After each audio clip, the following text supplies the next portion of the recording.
dvēselē, kas lēni dzīst.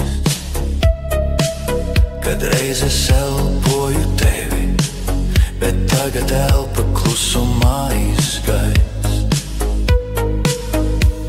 Mēs dzīvojām vienā ritmā, vienā solī, vienā mirklī.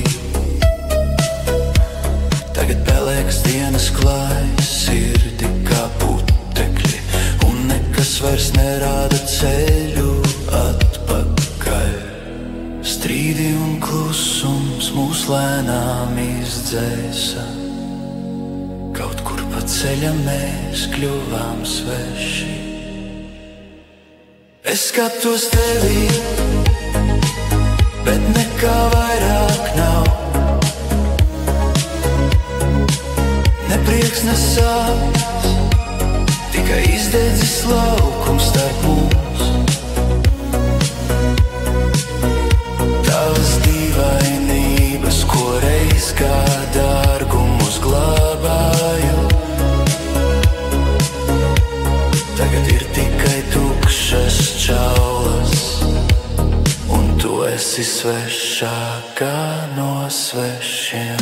Atceros, kā saule mirdzēja starp mūsu pirkstiem,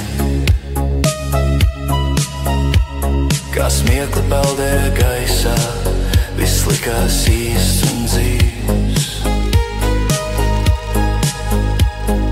Tagad mēs stāvam līdzās, bet tik ļoti sveši.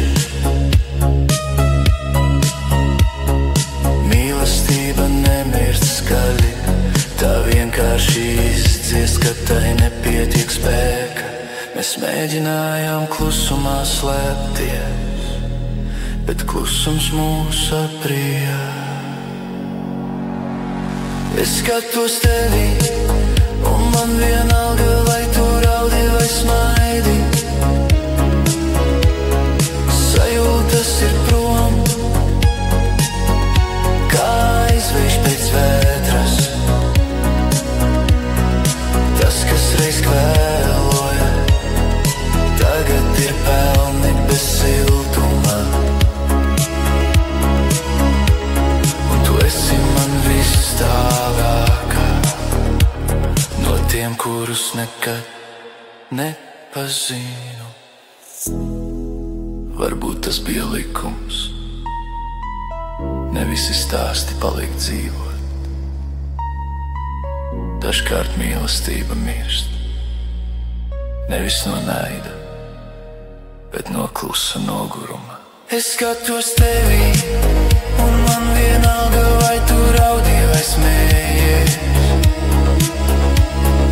Mani pat vairs netracina tavas dīvainības, kuras sākumā mīlēja. Tu esi man viss svešākā no svešiem, un man tas sāp un ilgi sāpē. Jo vairāk nespēju